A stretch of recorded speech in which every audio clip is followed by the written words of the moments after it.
나 오늘은 당신을 타고 싶어요. 네, 저도 기다리고 있었어요. 이 나이에 이런 느낌을 느낄 줄은 몰랐습니다. 정말 심장이 미친 듯이 뛰고 숨은 거칠어지면서 머릿속은 텅 비어버린 것 같았습니다. 긴 시간 닫아두었던 문이 조금씩 열리기 시작하면서 제 볼을 어루만지던 그 남자의 손길이 뒷목을 지나 조금씩 아래로 미끄러져 내려오던 그 순간 우린 서로에게 완전히 몰입하기 시작했습니다. 이 나이에 다시 아찔한 사랑이 제 인생에 찾아올 줄은 꿈에도 몰랐습니다. 이야기 시작 전에 한 말씀만 드리겠습니다.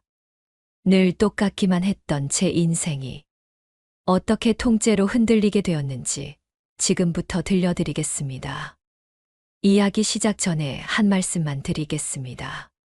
구독과 좋아요, 알림 설정을 꼭 한번 눌러주세요. 앞으로도 좋은 사연 계속 전해드리겠습니다. 안녕하세요. 저는 올해로 65세가 된 김영지라고 합니다. 8년 전 남편과 이혼하고 혼자 살고 있습니다. 젊었을 때는 초등학교 교사로 일했지만 지금은 소소한 일상을 보내며 살고 있습니다.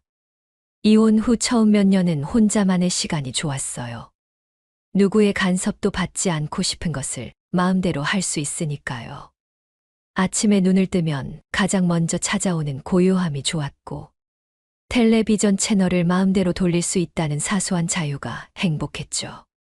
하지만 시간이 흐르면서 그 고요함이 때로는 정적으로 다가왔습니다. 특히 봄이 오면 유독 외로움이 찾아오더라고요. 산책로를 걷다 손을 잡고 걷는 부부들이 부러울 때가 많았어요. 영지야, 이제 그만 포기해. 전 남편한테 그렇게 당해놓고 우리 나이의 사랑은 무슨 사랑이야?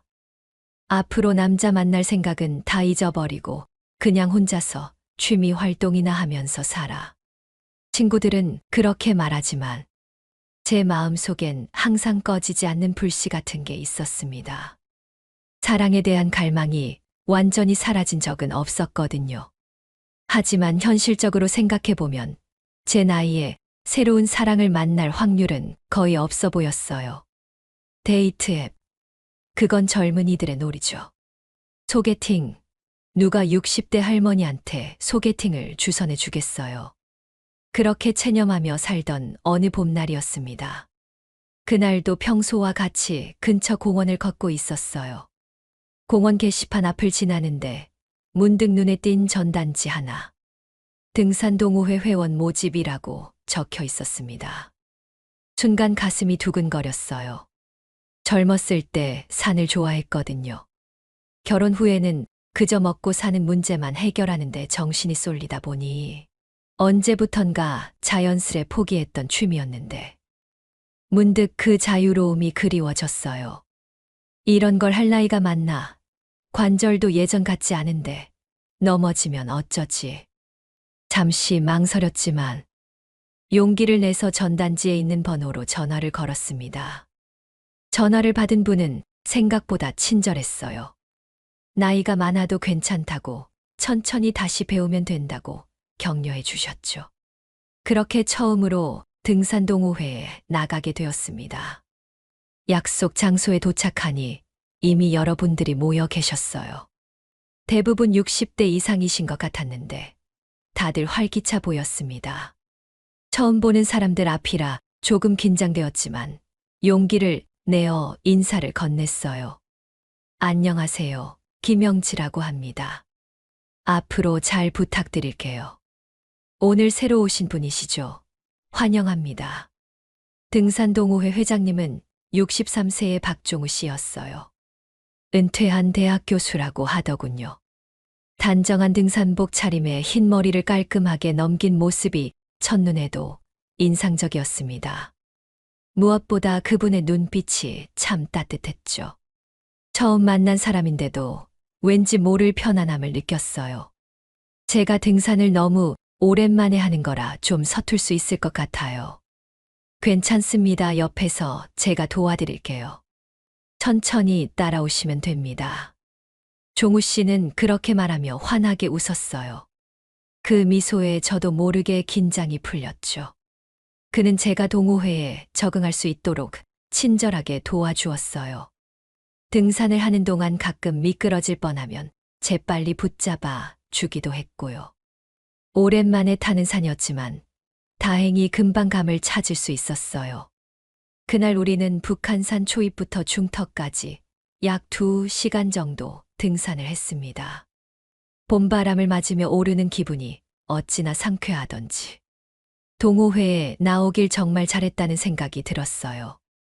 회원분들도 다들 좋으신 분들이었는데 그분만의 따뜻한 눈빛과 친절함 때문이었을까요? 다른 분들보다도 제겐 종우 씨가 자꾸 눈에 들어왔어요.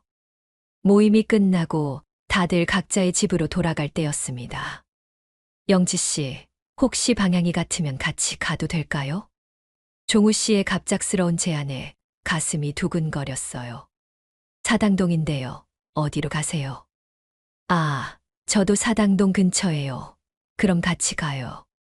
그렇게 우리는 지하철을 타고 함께 집으로 향했습니다. 봄바람이 살랑거리는 저녁에 그와 나란히 앉아 이야기를 나누는 그 시간이 어찌나 행복하던지. 그때는 몰랐어요. 이 만남이 제 인생의 새로운 장을 열게 될 줄은요. 대학에서는 무슨 과목을 가르치셨어요? 철학이요. 30년 넘게 대학에서 학생들을 가르쳤어요. 지금도 가끔 강의실 꿈을 꾸고 난답니다. 그렇군요. 저는 초등학교 교사였어요. 그만둔 지는 5년 정도 됐고요. 아, 그래서 이렇게 따뜻한 눈빛을 갖고 계시는군요. 아이들을 오래 가르치셔서 그런가 봐요. 그 말에 얼굴이 붉어졌어요. 오랜만에 듣는 칭찬이라 어색했지만 기분은 좋았죠. 첫 만남이었는데도 불편한 침묵 없이 신기할 정도로 자연스럽게 대화가 흘러갔습니다. 자녀분은 어떻게 되세요? 아들, 딸 하나씩 있어요. 둘 다 결혼해서 따로 살고 있죠. 손주도 셋이나 되고요. 영지 씨는요? 저도 딸 하나 있어요. 3년 전에 결혼하고 대전에 살고 있는데 아직 아이는 없어요. 그렇군요. 멀리 있으니 많이 보고 싶으시겠네요.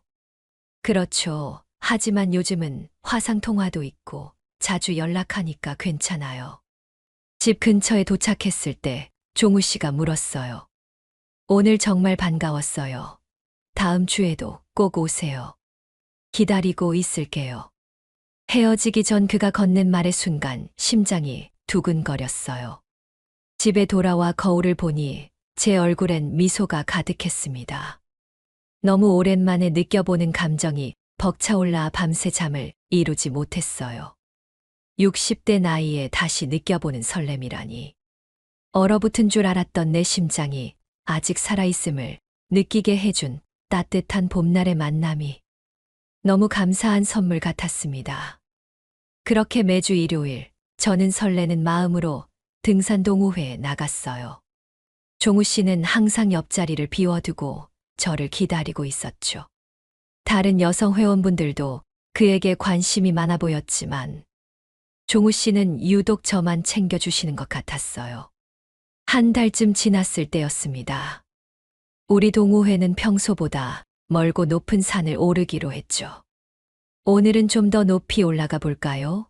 정상까지 가면 경치가 정말 좋아요. 종우 씨의 제안에 저도 모르게 고개를 끄덕였어요.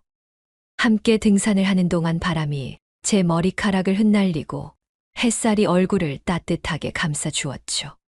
마치 20대로 돌아간 듯한 기분이었어요.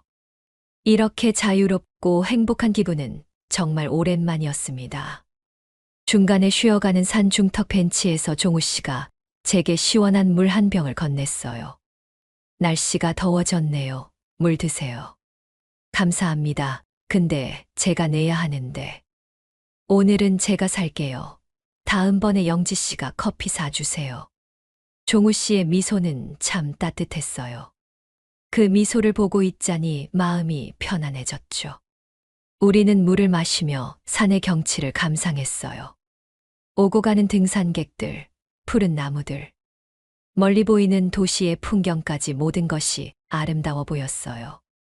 영지 씨는 교사로 일하시면서 가장 기억에 남는 순간이 언제세요?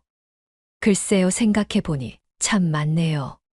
처음 가르쳤던 아이들이 어른이 되어 찾아왔을 때가 가장 보람 있었던 것 같아요. 결혼식에 초대받기도 하고, 그 아이들의 자녀를 만나기도 하고, 그런 인생의 순간들이요. 정말 특별한 경험이셨겠네요. 저는 학생들이 철학적 깨달음을 얻는 순간을 지켜보는 게 가장 보람 있었어요. 특히 어려운 개념을 이해하지 못하다가 갑자기 아하 하는 순간이 오면 정말 행복했죠. 우리는 서로의 인생 이야기를 나누며 시간 가는 줄 몰랐습니다. 다른 회원분들이 먼저 일어나 하산하기 시작하자 우리도 자리에서 일어났죠. 동호회 모임이 끝나고 집에 돌아가는 길, 종우 씨가 문득 물었어요. 영지 씨, 이번 주말에 혹시 시간 되세요? 네, 주말이요. 특별한 일정은 없어요. 그럼 설악산 쪽에 제가 아는 코스가 있는데 괜찮으시면 저랑 같이 등산하러 가는 거 어떠세요? 요즘 날씨가 너무 좋아서 혼자서라도 다녀오려고 했는데 영지 씨랑 같이 가면 더 즐거울 것 같아서요.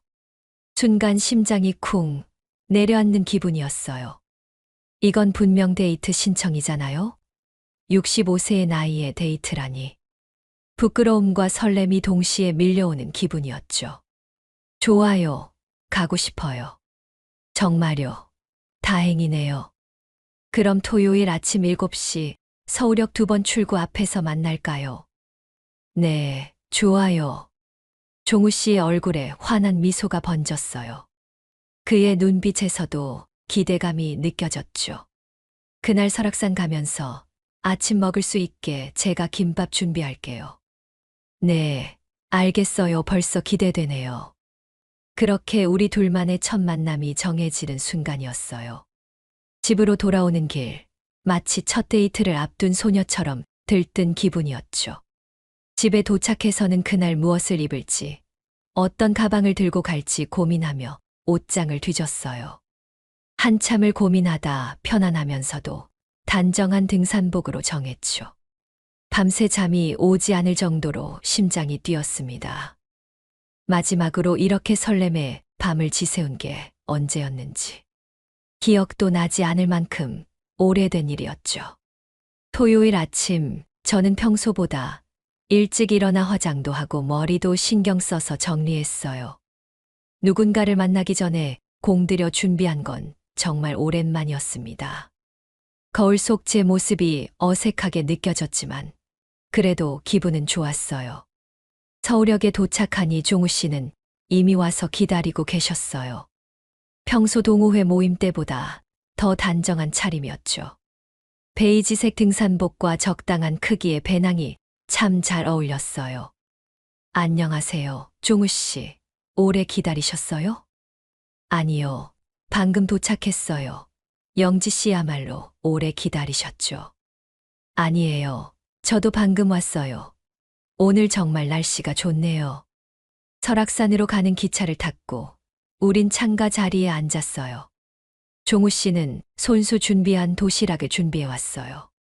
평범한 김밥이었지만 누군가가 저를 위해 정성으로 준비한 음식이라 정말 맛있게 느껴졌어요.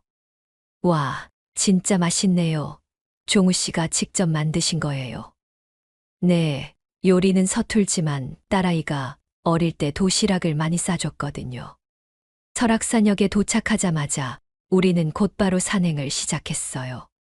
드디어 우리 둘만의 데이트가 본격적으로 시작되었죠. 설악산 대청봉 코스는 경사가 좀 있지만 경치는 정말 최고예요. 천천히 가면서 감상해 보세요. 종우 씨의 말대로 등산길은 정말 아름다웠어요. 한쪽으로는 울창한 숲이 우거져 있고 다른 쪽으로는 기암괴석과 멀리 보이는 바다까지. 봄날의 풍경이 온전히 펼쳐져 있었죠. 우리는 중간중간 멈춰서 사진도 찍고 이야기도 나누었어요. 점심때가 되어 산 중턱 대피소 근처 작은 식당에 들어갔어요. 정겨운 분위기의 산채 비빔밥 식당이었죠. 여기 산채 비빔밥이 정말 맛있어요. 직접 산에서 채취한 나물들로 만든다고 하더라고요. 와, 메뉴판을 보니 정말 다양한 나물이 들어가네요. 저도 그걸로 먹을게요. 음식이 나오는 동안 우리는 서로의 젊은 시절 이야기를 나눴습니다. 종우 씨는 대학 시절 산악부 활동을 했다고 했어요. 지금도 그 습관이 남아서 매주 산에 오른다고 하더라고요. 영지 씨는 젊었을 때 어땠어요? 지금처럼 예쁘셨겠네요. 갑작스러운 칭찬에 얼굴이 붉어졌어요. 아니에요. 평범했어요. 다만 활발한 성격이어서 학생들에게 인기가 많았죠. 지금도 충분히 활발하고 매력적이신데요. 종우 씨의 말에 마음이 따뜻해졌어요. 오랫동안 누군가에게 여성으로서 인정받는 느낌을 받지 못했거든요. 즐겁게 식사를 마치고 우리는 다시 산행을 이어갔습니다. 오후의 햇살이 더 부드럽게 느껴졌죠. 정상에 거의 다다랐을 때 작은 벤치를 발견하고 쉬어가기로 했어요. 오늘 영지 씨와 함께여서 정말 즐거운 하루네요. 네, 정말 오랜만에 이렇게 마음 편히 웃어요. 그가 문득 제 손을 살짝 잡았어요. 놀랐지만 뿌리치지 않았습니다. 아니, 뿌리치고 싶지 않았습니다. 그 따뜻한 손길이 좋았거든요. 우리는 한동안 말없이 서로의 손을 잡고 풍경을 바라봤습니다. 어색하지 않은 침묵이었죠. 해가 서쪽으로 기울어갈 무렵 우리는 하산을 시작했고 역으로 향했지만 헤어지고 싶은 마음은 조금도 들지 않았습니다. 조금이라도 더 함께 시간을 보내고 싶다는 생각뿐이었으니까요. 종우 씨, 혹시 저녁 식사하고 가실래요? 아직 시간 있으시면요. 제가 용기를 내어 말했습니다. 좋아요. 저도 같은 생각이었어요. 우리는 역 근처 조용한 한식당에 들어갔어요. 메뉴를 보던 종우 씨가 조심스럽게 물었습니다. 영지 씨, 오늘같이 좋은 날에 괜찮으시면 간단히 술 한 잔 어떠세요? 좋아요. 오랜만에 소주 한 잔 할까요? 한 잔, 두 잔 술잔을 기울이면서 우리는 더 깊은 이야기를 나누기 시작했어요. 종우 씨는 30년간 학생들을 가르쳤던 이야기. 3년 전에 아내와 사별한 후의 외로움에 대해 말해 주었죠. 저도 제 이혼 이야기, 그 후에 외로웠던 시간들에 대해 털어놓았습니다. 아내가 떠난 후 세상이 무너진 것 같았어요.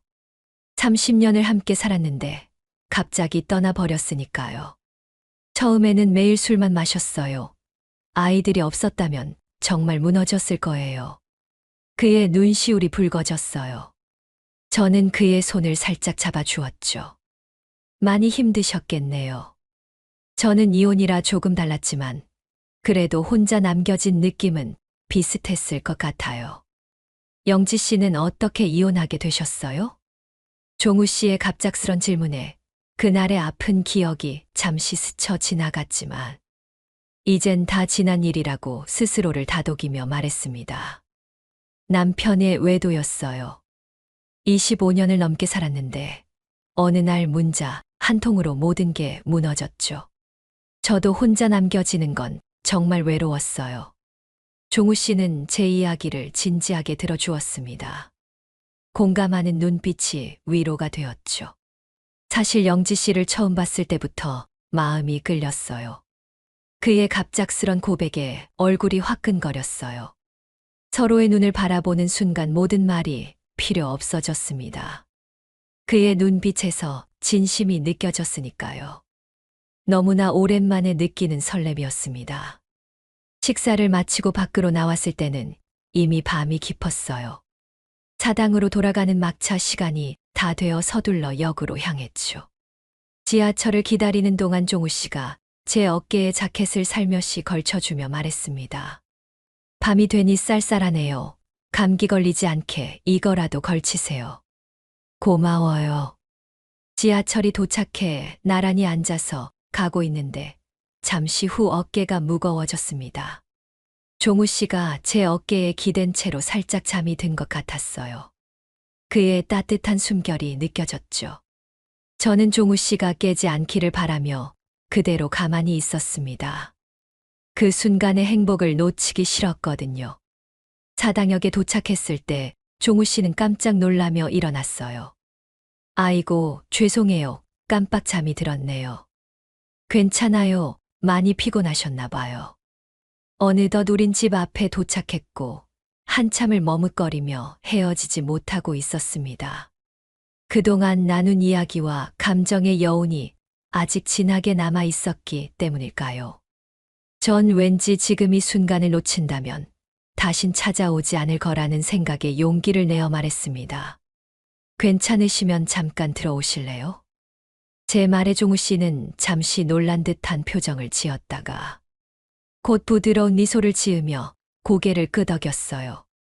문을 열고 함께 들어섰을 때 심장이 너무 빨리 뛰어서 숨이 가빴습니다. 거실에 앉아 와인 한 잔을 나누던 우리의 눈빛이 마주쳤고 그 순간 우린 서로를 너무 원하고 있다는 걸 알았어요.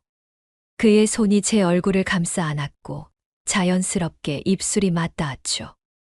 오랫동안 잊고 있던 그 감각에 온몸이 떨렸습니다. 괜찮으신가요?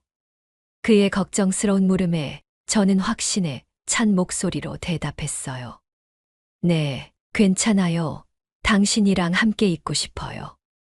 그날 밤 우리는 서로에게 완전히 몰입하기 시작했습니다. 나이는 그저 숫자일 뿐 우리의 감정과 욕망은 여전히 젊고 뜨거웠죠. 오랫동안 억눌려 있던 열정이 다시 살아나는 기분이었습니다. 다음 날 창문으로 들어오는 아침 햇살에 눈을 떴을 때 옆에 누워있는 그의 모습에 미소가 절로 지어졌어요. 65세의 나이에 다시 느껴보는 이 황홀한 행복감이 너무 좋았습니다. 종우 씨, 이제 우리 정식으로 연인이 되는 건가요? 네, 오늘부터 우리 1일이에요. 늦게 찾은 우리만의 사랑, 소중히 지켜가고 싶어요. 그는 제 손을 살며시 잡고 이마에 입을 맞추었습니다. 아침 햇살 속에서 나는 커피 한 잔의 여유로움. 그리고 이제는 연인이 된 우리가 서로를 바라보는 편안한 눈빛. 오랜만에 누군가에게 특별한 존재가 된 것 같아 너무 기뻤습니다.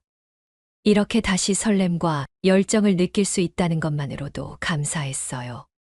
그날 이후 우리의 관계는 공식적인 연인 사이가 되었습니다. 그는 매일 아침 잘 잤어요? 라는 문자를 보내왔고, 저녁에는 꼭 전화를 걸어 하루 일과를 물어봐 주었죠. 주말이면 함께 등산을 가거나 영화를 보러 가기도 했어요. 영지 씨, 이번 주말에 우리 아이들을 만나보는 건 어때요? 딸이 점심 식사를 같이 하자고 하네요. 어느 날 종우 씨의 제안에 저는 조금 놀랐습니다. 아직 자녀들에게 우리 관계를 소개할 준비가 되었는지 확신이 없었거든요. 괜찮을까요? 자녀분들이 저를 어떻게 생각할지. 걱정 마세요. 제가 미리 이야기했어요. 처음에는 놀라기는 했지만 제가 행복해하는 모습을 보고 이해해 주더라고요. 특히 딸아이가 빨리 만나보고 싶다고 했어요. 그래요? 그럼 저도 용기를 내볼게요. 그렇게 우리는 토요일 점심 종우 씨의 딸 민지 씨 부부를 만나게 되었습니다. 민지 씨는 걱정했던 것과는 달리 저에게 친절하게 대해 주었죠. 아버지가 요즘 정말 행복해 보이세요. 오랜만에 아버지의 그런 모습을 봐서 저도 기뻐요. 민지 씨의 말에 한결 마음이 놓였습니다. 식사 자리는 생각보다 편안했고 민지 씨의 남편도 저를 존중해 주었죠. 동호회 사람들에게도 우리의 관계가 자연스럽게 알려졌습니다. 대부분은 축하해 주었지만 몇몇 회원들의 시선이 불편하게 느껴질 때도 있었어요.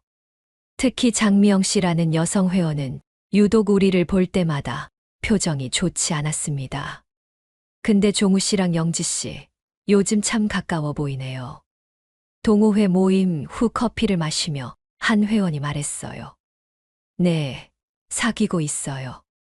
종우 씨가 당당하게 말했을 때 모두가 축하해 주었지만 미영 씨만 억지 미소를 지으며 자리를 떠났습니다. 나중에 알게 된 사실이지만 미영 씨는 오래전부터 종우 씨를 좋아했던 사람이었죠. 봄이 지나가고 여름이 다가오던 어느 날이었어요. 우리는 등산 동호회의 정기 여행으로 2박 3일 지리산 여행을 떠났습니다. 첫날은 정말 즐거웠어요. 지리산의 아름다운 자연 속에서 등산을 하며 느끼는 바람, 함께 나누는 웃음. 모든 것이 완벽해 보였습니다. 저녁에는 펜션에 모여 바비큐 파티를 했어요. 모두가 술잔을 기울이며 이야기꽃을 피웠죠. 종우 선생님, 요즘 정말 젊어 보이세요.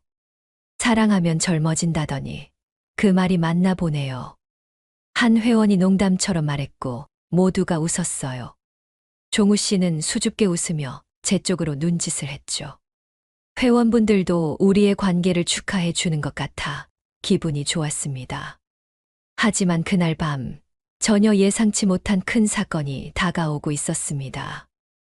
여성 회원들과 함께 쓰는 방에서 잠자리에 들기 위해 준비하고 있을 때였는데 화장실에서 우연히 두 여성 회원의 대화를 듣게 되었습니다. 저 두 사람 요즘 눈에 띄게 가까워졌더라. 아직도 몰랐어. 둘이 사귄다잖아. 근데 너 그거 알아? 종우 씨 옛날부터 여자 밝히기로 유명했대. 비슷한 패턴으로 여러 여자들한테 접근했다고 하던데. 정말 어디서 들었어? 미영 씨가 그러던데. 종우 씨 예전부터 알았는데 여자들 꼬시는 수법이 맨날 똑같대. 처음엔 친절하게 챙겨주고 산에도 데려가 주고 다 빼줄 것처럼 잘해주다가 여자가 마음 주면 딱 거기까지래. 특히 나이 든 여자들, 외로운 사람들 노리고 접근한다더라고. 그 말을 듣는 순간 마치 얼음물을 뒤집어 쓴 것 같았어요. 심장이 내려앉는 기분이었죠. 정말이야? 우리 영지 씨 불쌍해서 어떡해. 그러니까 말이야. 나이도 많으신 분이 저렇게 사귀다가 헤어지면 더 상처받을 텐데. 화장실 칸막이 뒤에서 그들의 대화를 듣고 저는 그대로 얼어붙었어요. 눈물이 왈칵 쏟아질 것 같았지만 필사적으로 참았죠. 화장실에서 나와 아무렇지 않은 척 인사를 나누고 침대에 누웠어요. 하지만 잠은 오지 않았습니다. 밤새 머릿속이 너무 복잡했어요. 그와 함께한 모든 순간들이 스쳐 지나갔죠. 그의 따뜻한 시선, 다정한 손길, 진심 어린 고백들. 그 모든 게 연기였을까요? 다음 날 아침, 저는 종우 씨를 마주할 수 없었습니다. 아침 식사 시간에 자리를 피했고, 등산하는 동안에도 최대한 거리를 두려고 했죠. 종우 씨가 다가오면 무슨 핑계를 대서라도 피했어요. 그의 눈빛에 의문이 가득했지만 저는 무슨 말을 해야 할지 몰랐습니다. 영지 씨, 무슨 일 있어요? 어디 아파요? 점심시간, 종우 씨가 결국 저를 붙잡고 물었어요. 하지만 그의 눈을 똑바로 바라볼 수 없었습니다. 아니에요. 그냥 좀 피곤해서요. 괜찮아요? 아니면 제가 뭐 잘못한 거라도 있나요? 그게 아니라 더 이상 거짓말을 할 수 없어 자리를 피하려는데 종우 씨가 제 손목을 잡았어요. 제발 말해주세요. 뭔가 있다는 걸 알아요. 종우 씨, 사실 이런 말 드리기 뭐하지만 더 큰 오해가 생기지 않았으면 좋겠어서 드리는 말씀이에요. 우연히 들었는데 이런 식으로 만난 게 제가 처음이 아니라면서요. 여자 밝히기로 유명하다는 소문이 있더라고요. 제 말에 종우 씨의 표정이 굳어졌어요. 놀란 듯한 그러면서도 상처받은 눈빛이었죠. 누가 그런 말을 했어요? 중요한 건 누가 말했느냐가 아니라 그게 사실이냐는 거예요. 저는 흐느끼며 말했어요. 주변의 시선이 느껴졌지만 더 이상 참을 수 없었죠. 종우 씨는 한동안 말이 없었어요. 그러더니 무거운 한숨을 내쉬며 말했죠. 영지 씨, 제가 젊었을 때 잠깐 실수한 적 있는 건 사실이에요. 하지만 그건 제가 총각이었던 시절 40년도 더 전에 있었던 일이에요. 아내와 함께 하면서 저는 완전히 달라졌어요. 그렇게 소중했던 사람을 먼저 떠나보내고 제가 이 나이에 그런 유치한 짓을 할 리가 없잖아요. 하지만 그의 말을 전 쉽게 받아들일 수 없었어요. 한 번 의심이 생기니 모든 게 의심스러워졌거든요. 우리가 처음 만났던 순간부터 지금까지의 모든 일들이 계산된 행동처럼 느껴지기 시작했습니다. 그동안 다른 여자들한테도 똑같은 방식으로 접근하셨다면서요. 등산 동호회에서 만나서 친절하게 대해주고 따로 만나서 밥 먹고 모두 똑같은 패턴이라던데. 영지 씨, 그건 정말 사실이 아니에요. 제가 어떻게 증명해야 할지 모르겠지만 그의 눈에 눈물이 고였어요. 처음 보는 모습이었죠. 그런 걸 보니 마음이 아팠지만 전 이미 너무 상처받은 상태였습니다. 시간을 좀 주세요. 혼자 생각할 시간이 필요해요. 그렇게 말하고 자리를 떠났습니다. 남은 여행 동안 우리는 서로 말을 하지 않았고 다시 일상으로 돌아온 후에도 연락을 끊었죠. 종우 씨가 몇 번 전화를 걸고 문자를 보냈지만 저는 응답하지 않았습니다. 동호회에도 나가지 않았고요. 집에서 혼자 보내는 시간이 늘어났고 매일 밤 눈물로 지새웠습니다.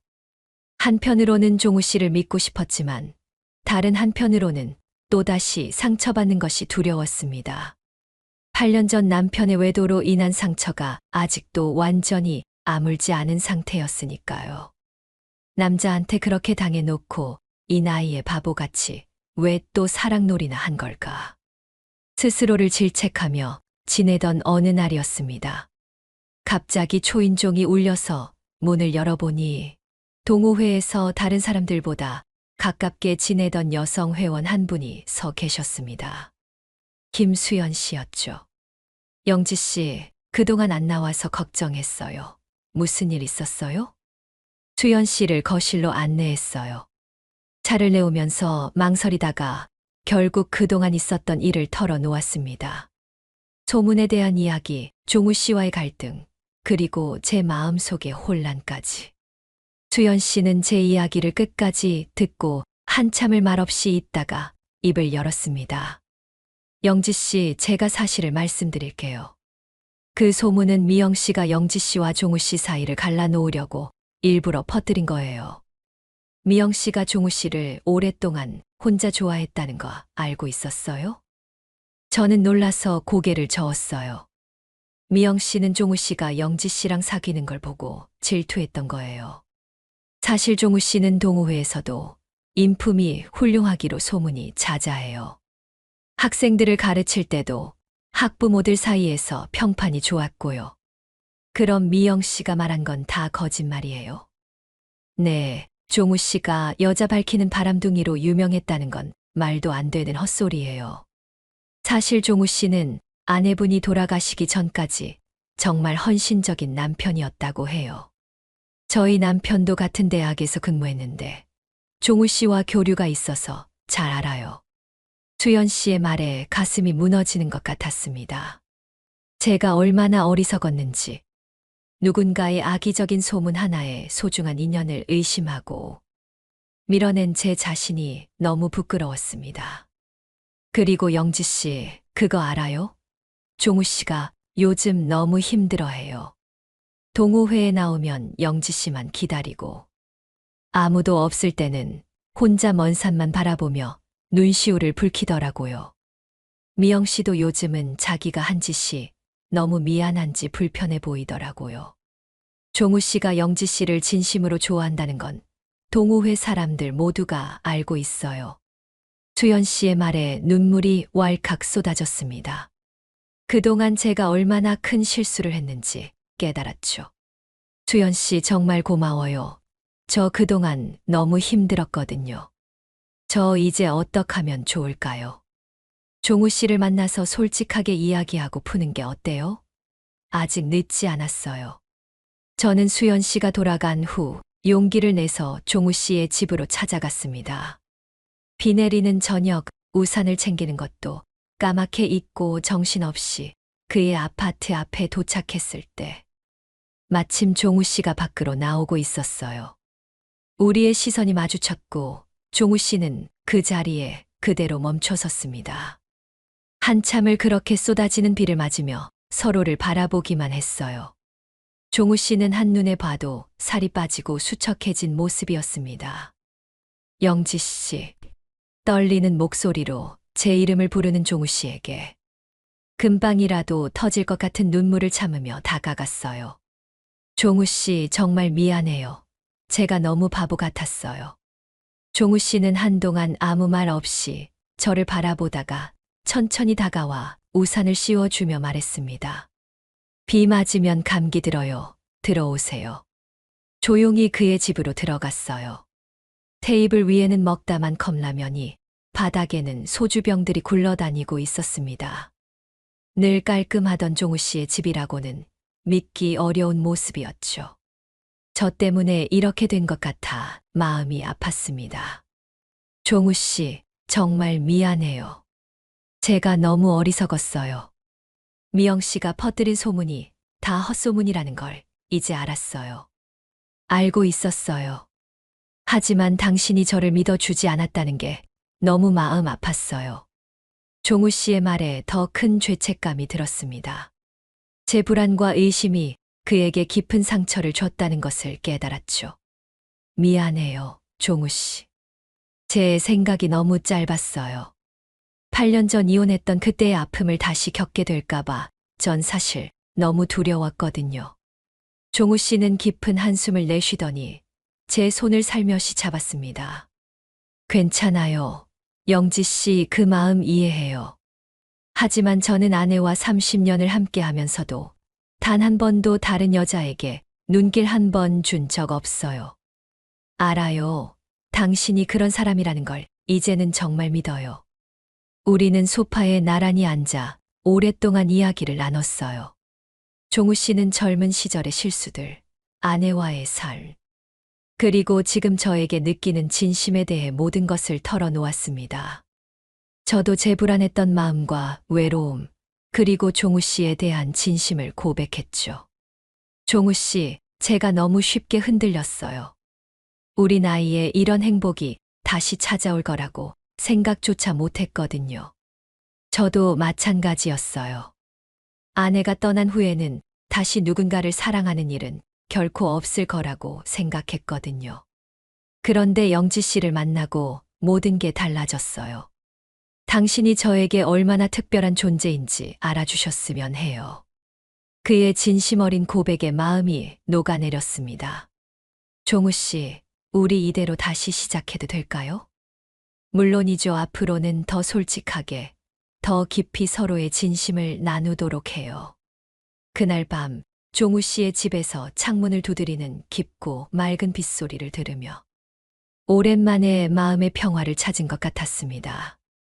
다음 날 아침, 우리는 함께 아침 식사를 준비했어요. 종우 씨는 계란 프라이를 굽고 저는 토스트를 만들었죠. 그렇게 서로 웃으며 보내는 아침이 얼마나 행복한지 몰랐습니다. 영지 씨, 다음 주 일요일 오랜만에 동호회에 같이 가요. 모두가 우리를 기다리고 있을 거예요. 종우 씨의 제안에 저는 기쁘게 고개를 끄덕였습니다. 그렇게 오랜만에 다시 동호회에 나가게 되었어요. 모두가 반갑게 맞아주었고 종우 씨는 제 옆자리를 지키고 있었습니다.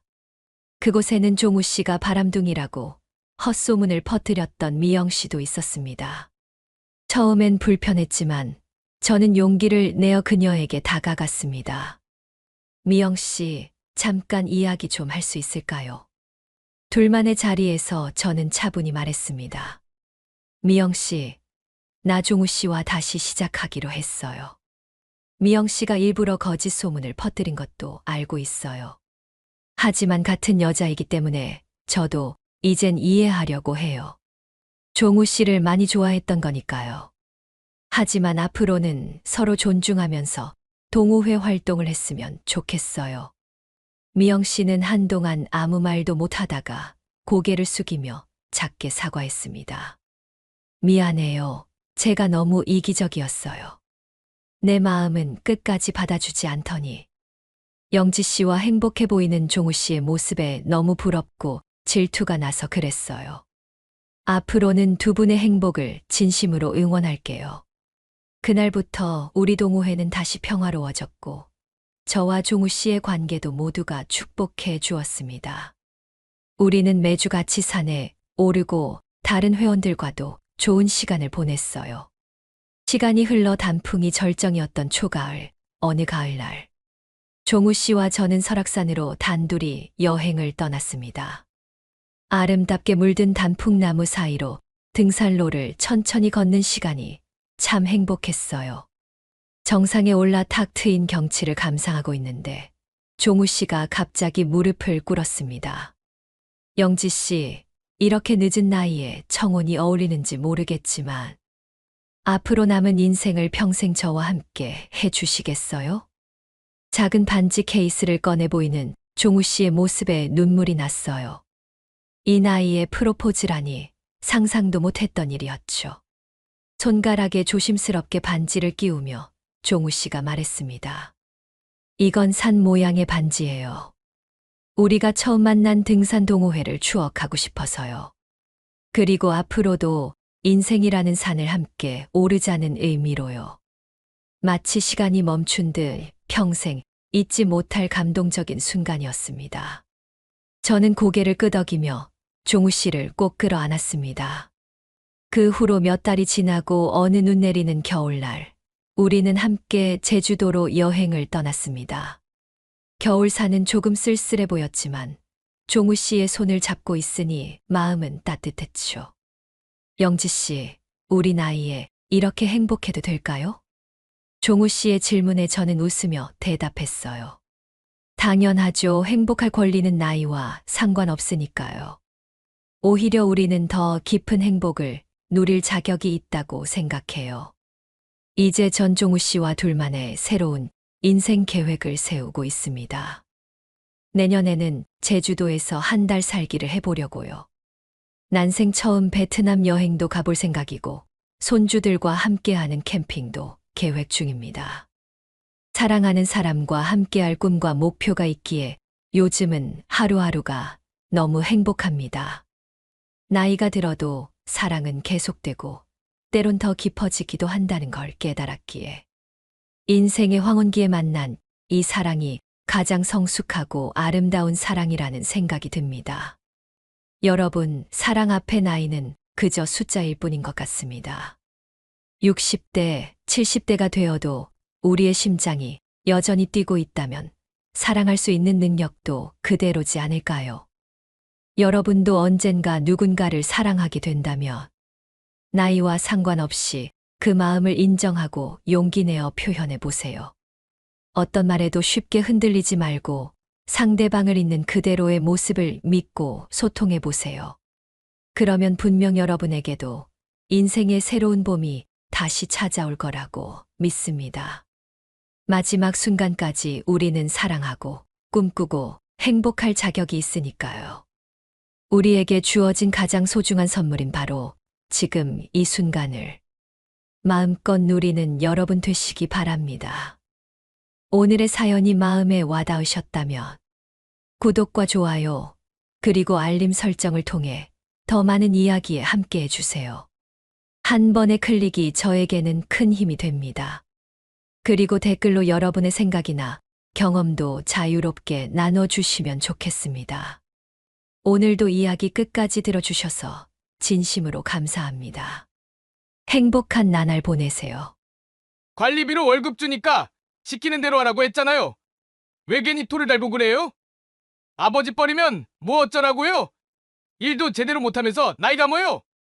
그 남성의 목소리는 점점 높아졌고 더욱 무례해졌습니다. 주변에 몰려든 주민들의 수군거리는 소리가 들렸습니다. 창피하고 굴욕적이었습니다. 그 순간 숨이 막혔습니다. 가슴이 답답하고 머리가 어지러웠어요. 38년간 성실히 살아온 제 인생이 이렇게 무너져도 되는 건가요?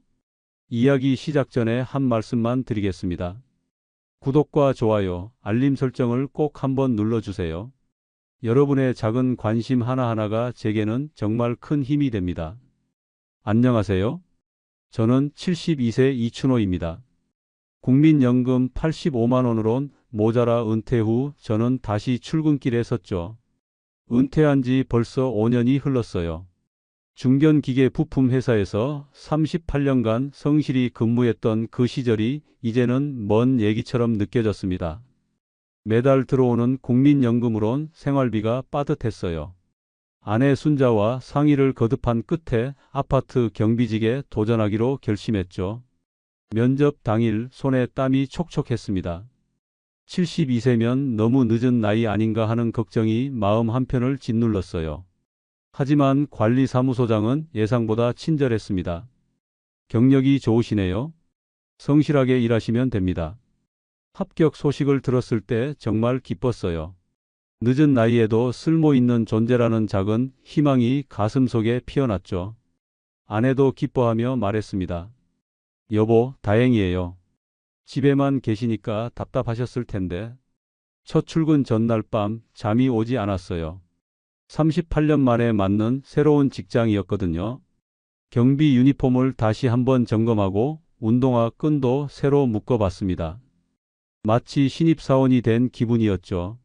출근 첫날 새벽 6시 관리사무소 앞에 도착했습니다. 이른 아침 공기가 차가웠어요. 경비실 문을 열자 윤 반장이 반갑게 인사를 건넸습니다. 형님, 잘 오셨어요. 반갑습니다. 윤 반장은 58세로 저보다 14살 어렸지만 이미 7년차 베테랑 경비원이었어요. 인상이 선량하고 말씨도 정중했죠. 형님, 여기서는 다 가족이니까요. 모르는 거 있으면 언제든 물어보세요. 경비실을 둘러보니 생각보다 복잡했습니다. CCTV 모니터가 12대나 늘어서 있고 각종 전화기와 무전기들이 책상 위를 차지하고 있었어요. 한쪽 구석엔 간이 침대가 놓여 있었죠. 윤 반장이 업무를 설명해 주기 시작했습니다. 출입 관리가 기본이고요. 택배 분류, 주차 안내, 순찰도 해야 해요. 화단 관리까지 우리 몫이죠. 생각보다 할 일이 많았어요. 근무는 격일 24시간이에요. 하루 일하고 하루 쉬는 거죠. 밤에는 9시간 휴게 시간이 있어요. 윤 반장의 설명을 들으니 나쁘지 않아 보였습니다. 첫 근무가 시작되자 주민들이 하나둘씩 출근길에 나섰어요. 인사를 건네는 분들도 계셨죠. 새로 오신 경비원분이시네요. 잘 부탁드려요. 따뜻한 말 한마디에 마음이 뿌듯했습니다. 오전 내내 택배가 쏟아져 들어왔어요. 각 동별로 분류해서 정리하는 일이 생각보다 복잡했죠. 주소를 꼼꼼히 확인하고 파손 여부도 체크해야 했어요. 38년간 기계 부품 검수 업무를 했던 제게는 익숙한 일이었습니다. 점심시간 윤 반장과 함께 도시락을 먹으며 이야기를 나눴어요. 형님, 첫날 치고 잘하고 계세요. 다른 분들은 택배 분류만 해도 며칠 헤매거든요. 38년간 부품 검수를 했거든. 분류하고 정리하는 건 자신 있어. 제 말에 윤 반장이 고개를 끄덕였죠. 오후엔 주차 안내를 배웠어요. 좁은 주차 공간에 차량을 효율적으로 배치하는 게 관건이었죠. 처음엔 헷갈렸지만 금세 요령을 터득했습니다. 저녁이 되자 퇴근하는 주민들로 분주해졌어요. 아이들과 함께 오는 젊은 부모들, 장 보고 돌아오는 중년 부부들. 평범한 아파트의 일상이 눈에 들어왔죠. 밤 10시 휴게 시간이 시작됐어요. 간이 침대에 누워보니 딱딱했지만 나름 괜찮았습니다. 윤 반장이 말했죠. 형님, 오늘 고생 많으셨어요. 내일부터는 혼자서도 충분히 하실 수 있을 거예요. 새벽 2시쯤 화재 경보기 알람이 울렸어요. 깜짝 놀라 뛰어 일어났죠. 윤 반장과 함께 해당 층으로 달려갔지만 오작동이었어요. 이런 일이 종종 있어요. 익숙해지시면 돼요. 첫 근무를 마치고 집으로 돌아가는 길, 마음이 가벼웠습니다.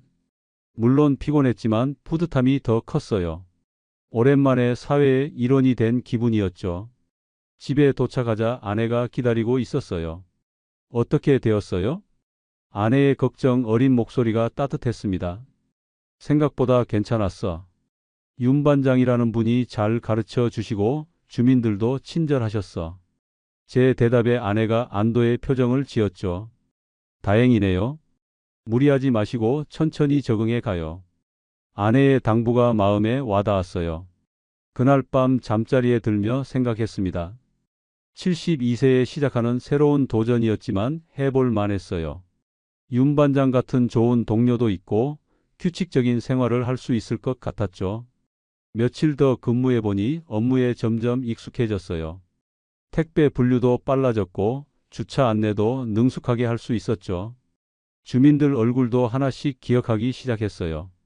특히 매일 아침 7시에 출근하는 504동 김 선생님은 항상 정중하게 인사해 주셨어요. 오늘도 고생하세요. 간단한 인사말이지만 하루를 시작하는 힘이 되었죠. 저녁에 산책 나오는 할머니들도 반가워해 주셨어요. 새로 온 경비원분 참 성실하시네요. 이런 말을 들을 때마다 가슴이 뿌듯했습니다. 윤 반장과의 관계도 점점 좋아졌어요. 형님은 정말 꼼꼼하세요. 7년 해보니까 사람 보는 눈이 생기는데 형님은 진짜 성실하세요. 첫 주가 지나면서 확신이 들었어요. 이 일을 계속해도 되겠다는 생각이었죠. 월급도 생각보다 괜찮을 것 같았고 무엇보다 규칙적인 생활을 할 수 있다는 게 좋았어요. 아내에게도 자신 있게 말했습니다. 순자야, 이 일 계속해도 될 것 같아. 사람들도 좋고 일도 할 만해. 아내도 기뻐했죠. 다행이에요. 걱정했는데 72세에 찾은 새로운 일터에서의 첫 주는 이렇게 희망차게 마무리됐어요. 물론 앞으로 어떤 일들이 기다리고 있을지 알 수 없었지만 그때만큼은 모든 게 순조로워 보였습니다. 윤 반장이 퇴근하면서 한 말이 기억에 남았어요. 형님, 앞으로 잘 부탁드려요. 좋은 분과 함께 일하게 되어 기뻐요. 저도 같은 마음이었죠. 새로운 출발의 설렘으로 가득했던 그 첫 주를 지나며 앞으로의 경비원 생활에 대한 기대가 점점 커져갔습니다. 한 달이 지나면서 경비실의 모든 구조가 눈에 들어왔습니다. CCTV 모니터 12대가 끊임없이 아파트 곳곳을 비춰주고 있었어요. 각 동 현관, 지하 주차장, 놀이터, 심지어 쓰레기 보관소까지 감시하고 있었죠. 좁은 책상 위엔 업무 관련 서류들이 산처럼 쌓여 있었습니다. 출입자 명단, 택배 접수 대장, 순찰 체크리스트까지 모든 게 제 책임이었어요. 한쪽 구석 간이 침대는 딱딱했지만 그래도 나름 휴식 공간이었죠. 처음엔 격일 24시간 근무가 하루 일하고 하루 쉰다는 뜻인 줄 알았어요. 하지만 현실은 달랐습니다. 밤 10시부터 다음 날 오전 7시까지를 휴게 시간이라고 부르지만 실제로는 24시간 내내 대기 상태였어요. 형님, 휴게 시간이라고 해서 푹 잘 수 있다고 생각하시면 안 돼요. 윤 반장이 조용히 알려주었습니다. 화재 경보, 층간소음 신고, 응급 상황까지 모든 전화를 받아야 하거든요. 자리 이탈도 불가능했어요. 화장실 갈 때조차 무전기를 들고 다녀야 했죠. 만약 CCTV에 공백이 생기면 관리소장한테 혼나요. 윤 반장의 말이 점점 무겁게 느껴졌습니다. 업무 범위도 생각보다 광범위했어요. 기본적인 출입 관리는 물론이고 하루에 100개가 넘는 택배를 동별로 분류해야 했습니다. 주차 안내는 한 대만 잘못 세워도 민원이 쏟아졌어요. 순찰도 매일 정해진 시간에 해야 했죠. 아파트 전체를 돌며 각 체크포인트에서 확인 도장을 찍어야 했어요. 다리가 아파도 빠뜨릴 수 없었습니다. 화단 관리까지 우리 몫이에요. 윤 반장이 한숨을 쉬며 말했습니다. 물 주고 잡초 뽑고 꽃 심는 것까지요. 원래 조경업체 일인데 관리비 전략한다고 우리한테 넘겼어요. 청소 업무도 만만치 않았어요. 경비실은 물론이고 관리사무소 앞 복도와 현관 유리창까지 매일 닦아야 했죠. 72세의 몸으로는 점점 버거워지기 시작했어요. 며칠 지나니 몸이 말을 듣지 않기 시작했습니다.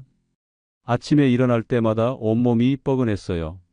특히 허리와 무릎이 아팠죠. 38년간 기계 부품 검수할 때도 이렇게 피곤하지는 않았어요. 윤 반장이 제 상태를 눈치챘는지 조심스럽게 말을 꺼냈습니다. 형님, 괜찮으세요? 얼굴이 많이 피곤해 보이시는데요. 아직은 버틸만해. 적응하면 나아질 거야. 저는 강한 척 대답했지만 속으로는 걱정이 컸어요. 체력이 예전 같지 않다는 걸 실감하고 있었거든요. 특히 밤 근무가 힘들었어요. 간이 침대에 누워도 제대로 잠을 잘 수 없었습니다. CCTV 모니터에 파란 불빛이 계속 깜빡였고 각종 알람 소리가 수시로 울렸어요. 새벽 2시 또 화재 경보기가 울렸습니다. 깜짝 놀라 뛰어 일어나 해당 층으로 달려갔지만 이번에도 오작동이었어요. 가슴이 두근거려서 한참을 진정시켜야 했죠. 이런 일이 한 달에 서너 번은 있어요. 윤 반장이 담담하게 말했습니다. 익숙해지셔야 해요. 진짜 화재일 수도 있으니까 매번 확인하러 가야 하거든요. 새벽 3시에는 층간소음 민원 전화가 왔습니다. 윗집에서 뛰어다니는 소리 때문에 잠을 못 잔다는 거였어요. 직접 올라가서 조용히 해달라고 부탁드려야 했죠. 죄송하지만 아래층에서 소음 신고가 들어왔어요. 조금만 조용히 해주시면 안 될까요? 정중하게 부탁했지만 돌아오는 반응은 차가웠어요. 애들이 뛰는 게 뭔 소음이에요. 신경 쓰지 마세요. 이런 일이 반복되면서 생체 리듬이 완전히 깨졌어요. 낮에는 졸리고 밤에는 신경이 곤두서서 잠을 못 자는 상황이 계속됐죠. 윤 반장도 비슷한 고충을 겪고 있었어요. 형님, 솔직히 말하면 이 일이 쉽지 않아요. 7년째 하고 있지만 아직도 적응이 안 되는 부분이 많아요. 특히 휴게 시간이라는 게 사실상 없다고 보시면 돼요. 윤 반장의 말이 현실을 정확히 짚어주었습니다. 24시간 내내 긴장 상태로 있어야 하거든요.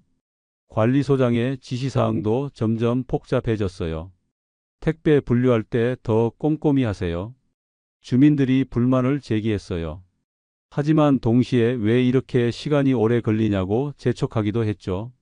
화단에 물을 너무 많이 주지 마세요. 물 사용량이 늘었다고 주민들이 지적했어요. 그런데 며칠 후엔 화단이 왜 이렇게 말랐냐며 화를 내기도 했어요. 이런 모순적인 지시들이 계속되면서 스트레스가 쌓여갔습니다. 무엇을 어떻게 해야 할지 혼란스러웠어요. 38년간 명확한 기술 업무를 했던 제게는 이런 애매한 상황이 답답했죠. 윤 반장이 의미심장한 말을 했어요. 형님, 이제 알게 되실 겁니다. 여기선 체력이 아니라 인내심 싸움이에요. 그 말을 들으니 뭔가 섬뜩했어요.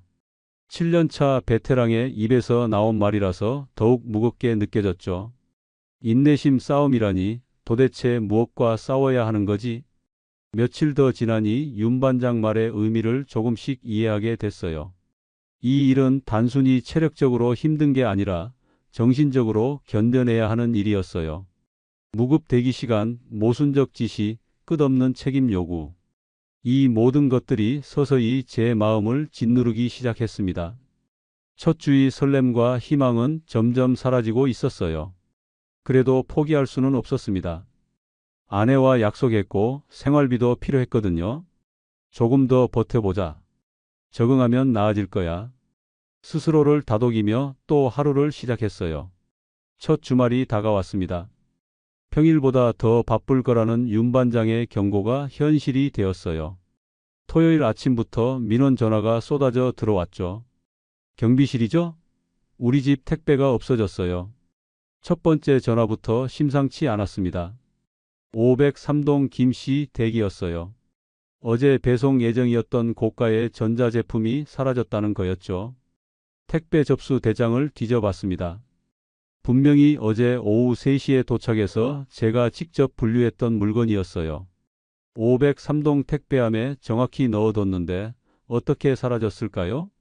확인해보니 어제 정확히 배치했습니다. 혹시 다른 가족분이 가져가셨을 수도 있고요. 제가 조심스럽게 말했지만 돌아온 반응은 차가웠어요. 그럼 누가 가져갔다는 거예요? 우리 가족 중엔 아무도 모른다고 했거든요. 목소리가 점점 날카로워졌습니다. 혹시 경비가 훔친 건 아니에요? 가슴이 철렁했어요. 38년간 성실히 살아온 제가 도둑 취급을 받다니. 그런 일은 절대 없습니다. CCTV를 확인해 보시죠. 제가 간신히 대답했어요. 그럼 당신이 CCTV 확인해서 범인 찾아내요. 그게 당신 일 아니에요? 상대방의 요구가 점점 무리해졌습니다. 130만 원짜리 전자제품인데 이렇게 넘어갈 수는 없어요. 하지만 저는 CCTV를 확인할 권한이 없었어요. 모니터로 실시간 감시는 할 수 있지만 녹화된 영상은 관리사무소장만 볼 수 있었거든요. 관리사무소로 문의하시면 정확한 확인이 가능합니다. 뭐요? 그럼 당신은 뭐 하는 사람이에요? 상대방이 소리를 질렀습니다. 경비가 이런 것도 못하면서 월급은 왜 받아가는 거예요? 전화를 끊고 나니 손이 떨렸어요. 윤 반장이 옆에서 고개를 저었습니다. 형님, 이런 일이 한 달에 서너 번은 있어요.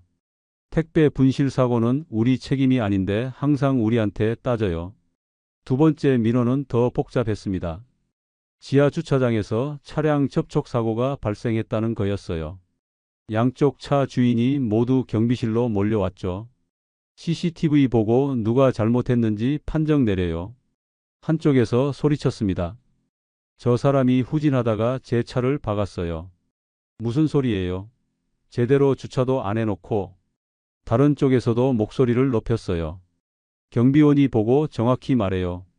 두 사람이 경비실 안에서 언성을 높이자 숨이 막혔어요. 저는 사고 당시 순찰을 나가서 현장을 보지 못했거든요. 죄송하지만 제가 현장을 보지 못했어요.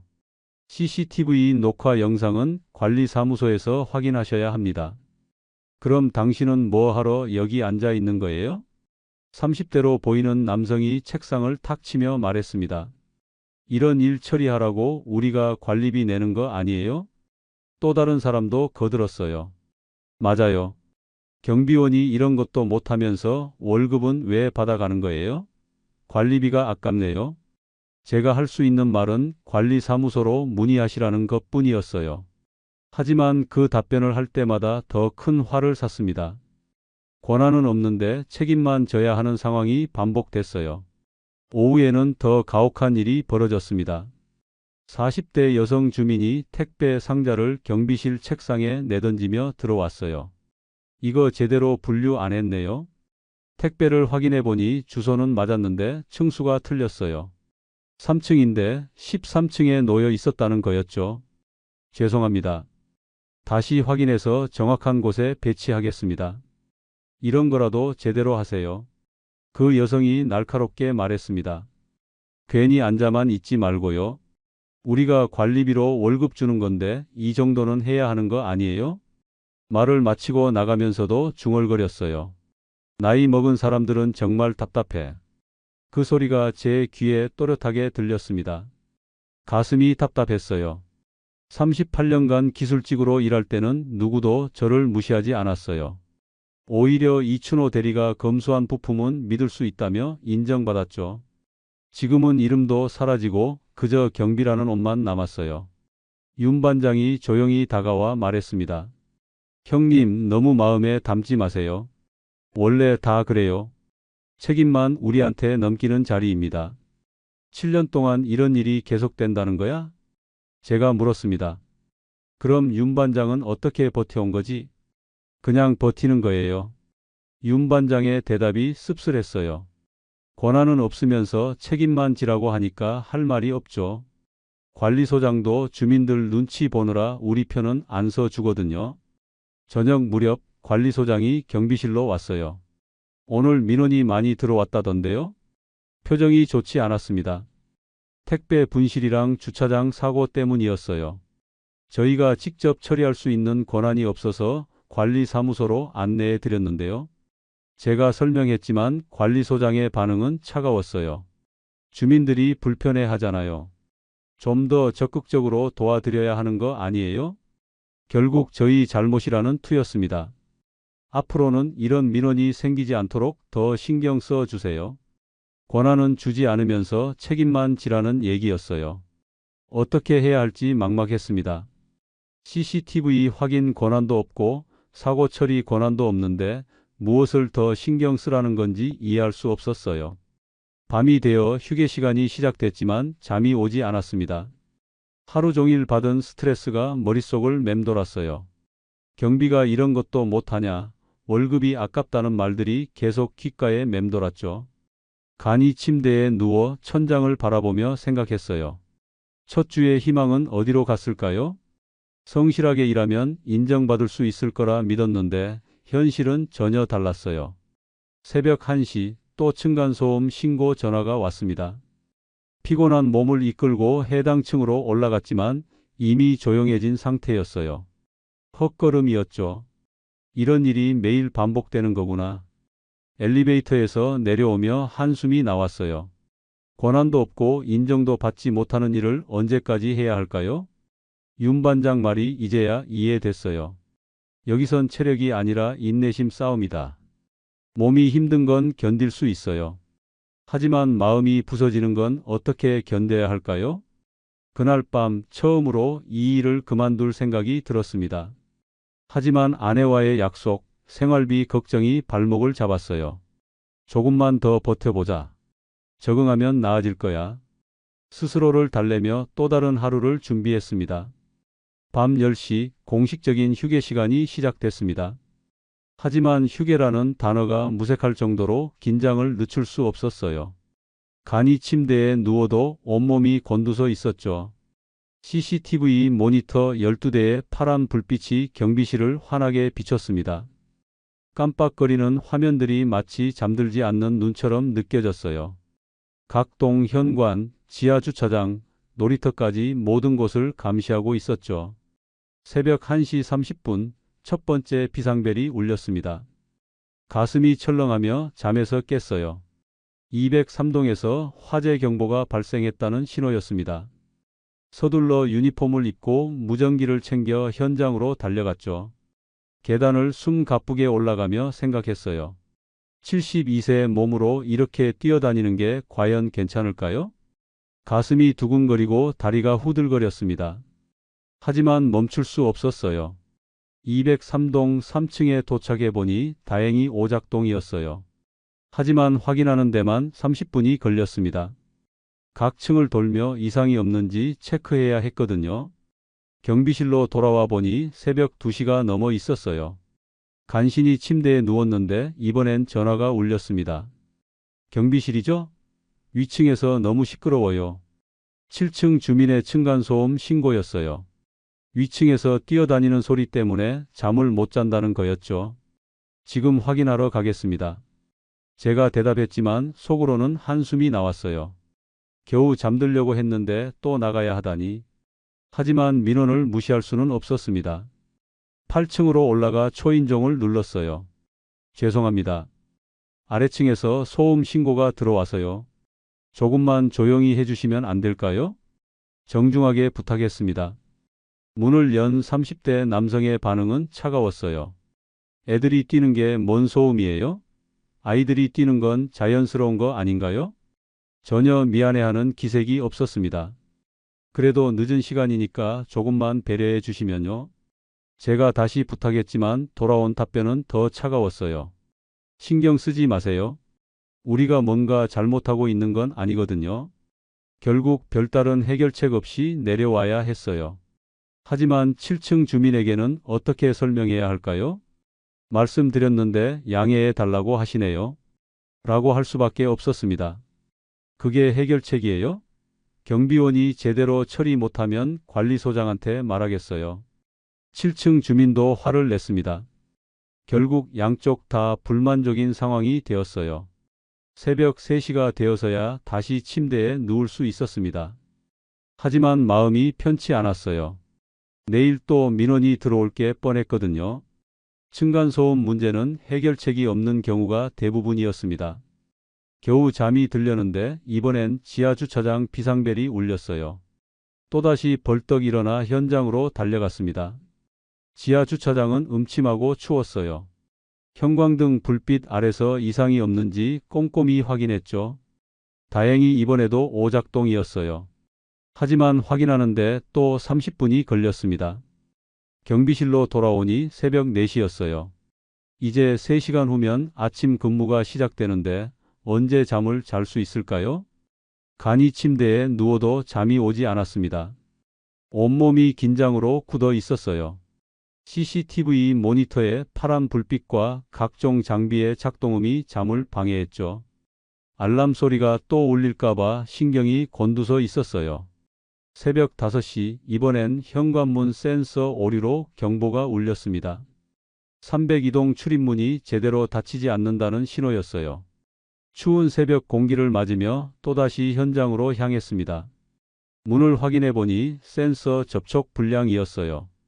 몇 번 여닫아 보니 정상 작동했습니다. 하지만 이런 사소한 문제로도 경비원이 직접 확인하러 나가야 하는 게 규정이었어요. 경비실로 돌아와 시계를 보니 새벽 5시 30분이었습니다. 1시간 30분 후면 오전 근무가 시작되는데 더 이상 잠들 시도조차 할 수 없었어요. 그냥 침대에 누워 천장을 바라보며 시간을 보냈습니다. 이런 일이 매일 반복됐어요. 휴게 시간 9시간이라고 했지만 실제로는 2~3시간도 제대로 못 자는 날이 많았습니다. 화재 경보, 층간소음, 출입문 오류, 주차장 이상까지 밤새 이어지는 호출들이었어요. 윤 반장도 비슷한 상황이었습니다. 형님, 밤에 몇 시간이나 주무셨어요? 아침마다 서로 물어보는 게 일상이 되었어요. 3시간 정도? 형님은요? 저도 비슷해요. 생체 리듬이 완전히 깨졌어요. 낮에는 졸음이 쏟아지고 밤에는 긴장해서 잠을 못 자는 악순환이 계속됐습니다. 72세의 몸으로는 이런 패턴을 감당하기가 점점 어려워졌어요. 특히 새벽 2시에서 4시 사이가 가장 힘들었습니다. 사람의 생체 시계상 가장 깊게 잠들어야 하는 시간인데 바로 그때 비상 상황이 가장 많이 발생했어요. 몸이 휴식을 요구하는 시간에 긴급 출동을 해야 하는 거였죠. 아침 7시가 되면 정식 근무가 시작됐어요. 밤새 제대로 못 잔 상태에서 또 하루의 업무를 감당해야 했습니다. 택배 분류, 출입 관리, 청소, 순찰까지 모든 일을 해내야 했어요. 점심시간에 윤 반장과 대화를 나눴습니다. 형님, 솔직히 말해서 이 일이 24시간 근무가 맞아요. 휴게 시간이라는 게 사실상 없다고 보시면 돼요. 그럼 7년 동안 이렇게 지내온 거야? 어떻게 견뎌낸 거지? 그냥 포기하는 거예요. 잠 제대로 못 자는 게 당연하다고 생각하고 살아요. 윤 반장의 대답이 씁쓸했어요. 우리가 24시간 대기조라고 생각하시면 돼요. 며칠 더 지나니 몸에 이상 신호가 나타나기 시작했어요. 혈압이 올라가고 소화도 잘 안 됐습니다. 무엇보다 집중력이 떨어져서 택배 분류나 CCTV 감시에 실수가 생기기 시작했어요. 아내도 제 상태를 걱정했습니다. 여보, 얼굴이 많이 상했어요. 잠을 제대로 못 자시는 것 같은데 괜찮아요? 아내의 걱정 어린 목소리가 마음을 무겁게 했어요. 괜찮아. 적응하면 나아질 거야. 강한 척 대답했지만 속으로는 확신이 없었어요. 과연 이런 생활을 언제까지 견딜 수 있을까요? 밤이 되면 간이 침대에 누워 생각했어요. 모니터 불빛이 깜빡이는 경비실에서 언제 울릴지 모르는 알람을 기다리며 지내는 삶. 이게 정말 일이라고 할 수 있을까요? 하지만 그만둘 수도 없었어요.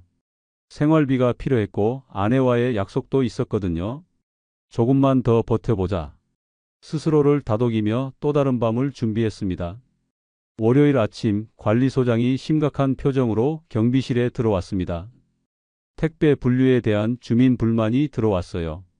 손에는 민원 접수서를 들고 있었어요. 어떤 문제인지 알려주시면 개선하겠습니다. 제가 정중하게 대답했지만 관리소장의 표정은 좋지 않았어요. 택배를 더 정확하게 분류하라고 했잖아요. 주민들이 자꾸 잘못 배치된다고 불만을 제기해요. 목소리에 짜증이 섞여 있었습니다. 더 꼼꼼히 확인하고 분류해 주세요. 알겠습니다. 앞으로 더 신경 쓰겠어요. 제가 대답하니 관리소장이 나가면서 한마디 더 했어요. 시간도 너무 오래 걸린다는 얘기도 있으니까 빨리빨리 처리하세요. 분류를 정확히 하라면서 동시에 빨리 하라는 모순적 지시였어요. 정확하게 하려면 시간이 걸리는 게 당연한데 어떻게 둘 다 만족시킬 수 있을까요? 오전 10시쯤 택배 기사가 대형 트럭으로 물건을 가져왔습니다. 평소보다 2배는 많은 양이었어요. 150개가 넘는 박스들이 경비실 앞에 쌓였죠.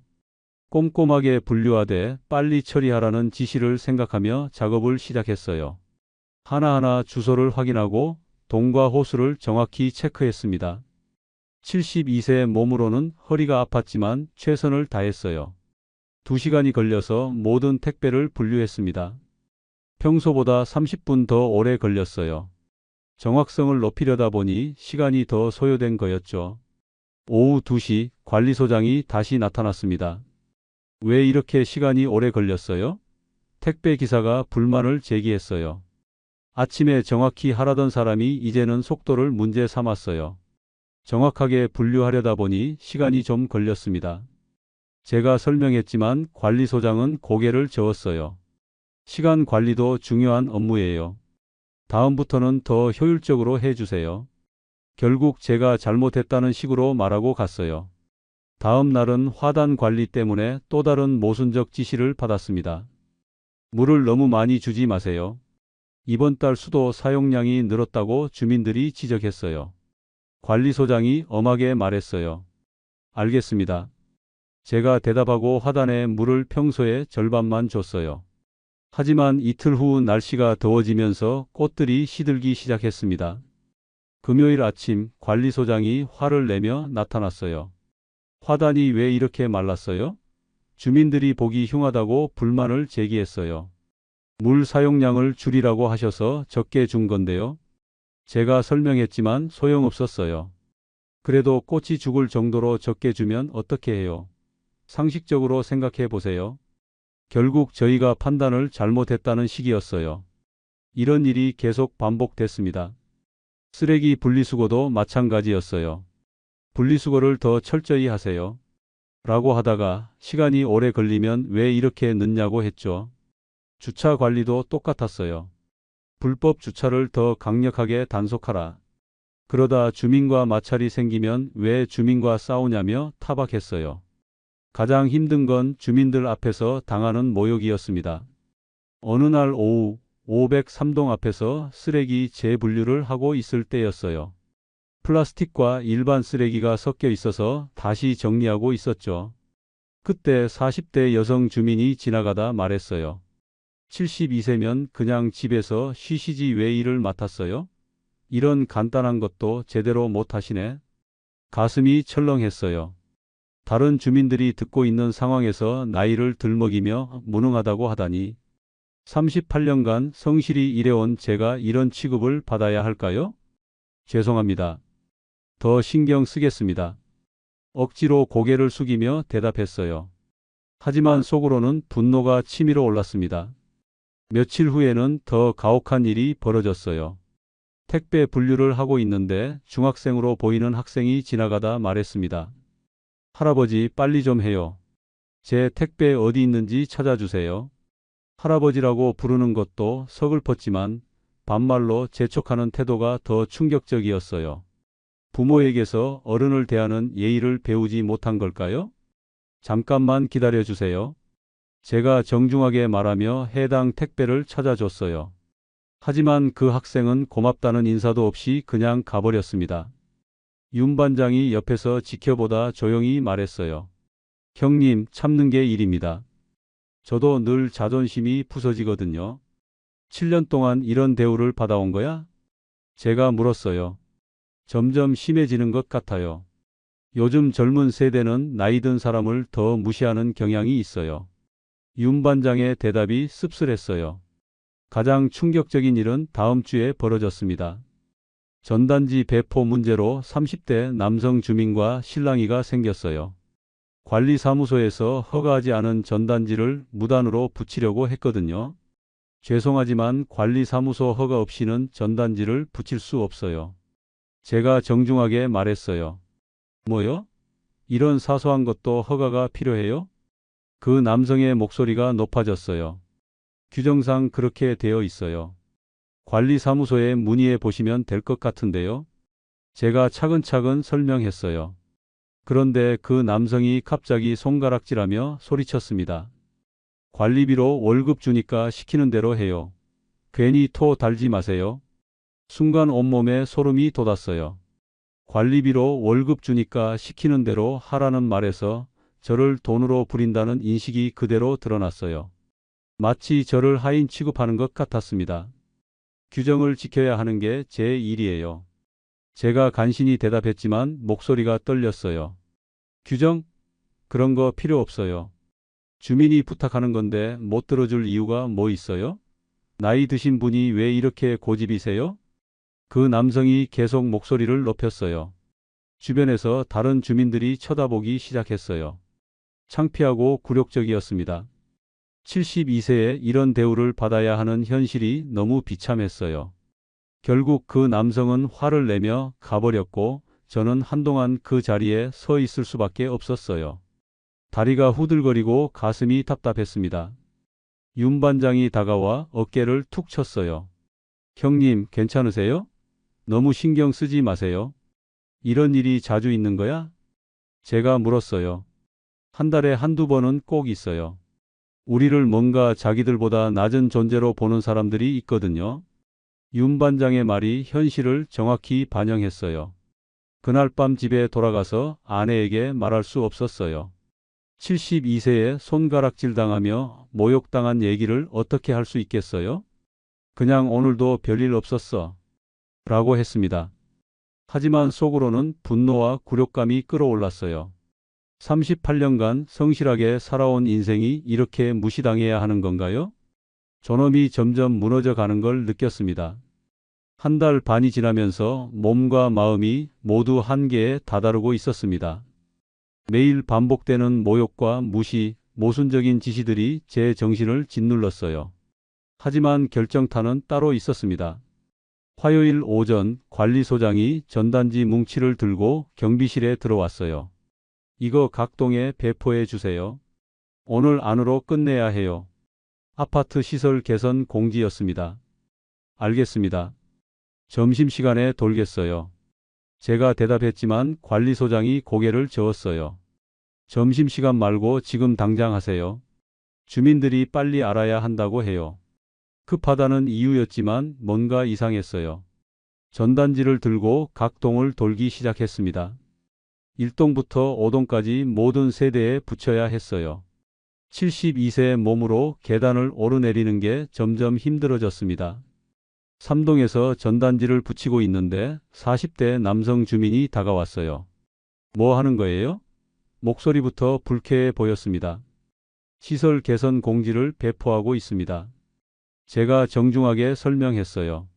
누가 허락했어요? 무단으로 전단지 붙이면 안 되는 거 아닌가요? 관리사무소에서 지시받은 일입니다. 그의 표정은 여전히 못마땅했어요. 정말인지 확인해 볼게요. 라며 전화를 걸었죠. 잠시 뒤 그의 표정이 험악해졌어요. 관리사무소에서 그런 지시 안 했다는데요? 거짓말하신 거예요?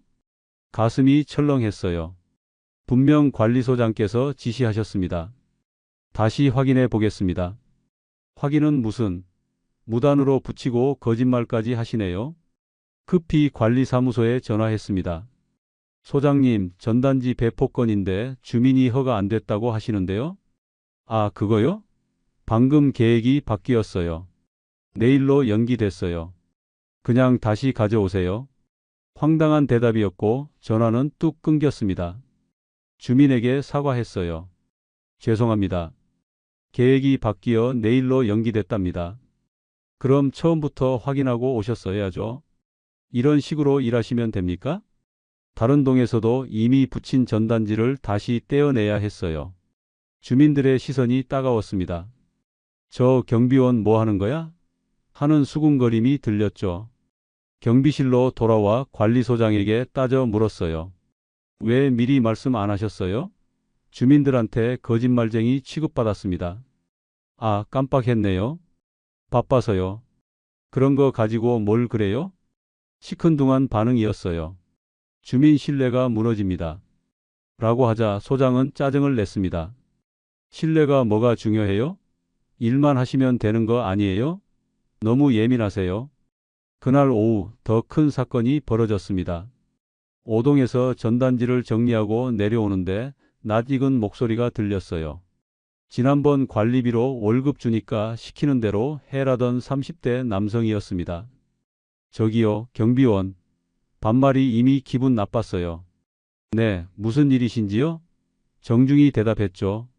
아까 전단지 붙였다가 떼어냈다면서요? 도대체 뭐 하는 거예요? 계획이 바뀌어 그렇게 됐습니다. 죄송합니다. 처음부터 제대로 확인하고 일하세요. 그는 점점 흥분했어요. 관리사무소 지시에 따른 겁니다. 라고 설명하려는데 말을 끊었죠. 변명 그만. 관리비로 월급 주니까 시키는 대로 하랬잖아요. 토 달지 마세요. 그 순간 한 달 반 쌓였던 굴욕과 분노가 치밀어 올랐습니다. 저는 당신의 종이 아닙니다.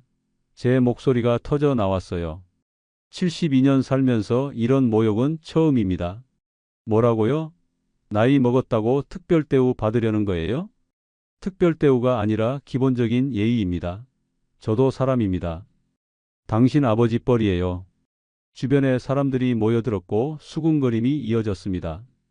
아버지 뻘이면 뭐 어때서요? 일 제대로도 못하면서 나이로 압박하네. 숨이 막혔습니다. 가슴이 답답하고 머리가 어지러웠어요. 그때 윤 반장이 달려와 저를 부축했어요. 형님, 진정하세요. 여기서 이러시면 안 돼요. 하지만 제 마음은 이미 결정을 내렸습니다. 주민들 수군거림이 귀에 박혔어요. 경비원이 주민한테 대드네. 나이 들어 성격만 까칠해졌나? 요즘 경비원들 버릇없어. 가해자와 피해자가 뒤바뀐 듯한 공기였습니다. 경비실로 돌아오자 온몸이 떨렸고 혈압이 치솟는 게 느껴졌어요. 형님, 물 한 잔 드세요. 윤 반장이 건넸죠. 윤 반장 더 이상 못하겠어. 이 일 그만두고 싶어. 한순간의 감정일 수 있어요. 다시 생각을. 그때 관리소장이 들어왔습니다. 무슨 일 있었대요? 주민이 민원 넣었습니다. 모욕당한 건 접니다. 왜 민원을 제가 받아야 하죠? 그래도 경비원이 먼저 참아야죠. 주민과 다투면 안 되잖아요.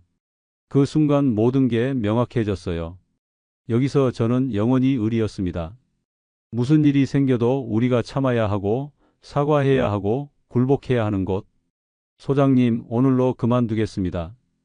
갑자기 왜요? 좀 더 생각해 보시죠. 생각할 게 없습니다. 72세에 이런 모욕을 당하면서까지 일할 수는 없어요. 윤 반장이 마지막으로 말렸지만 제 마음은 굳었습니다. 존엄을 잃으면서 돈을 벌 순 없어.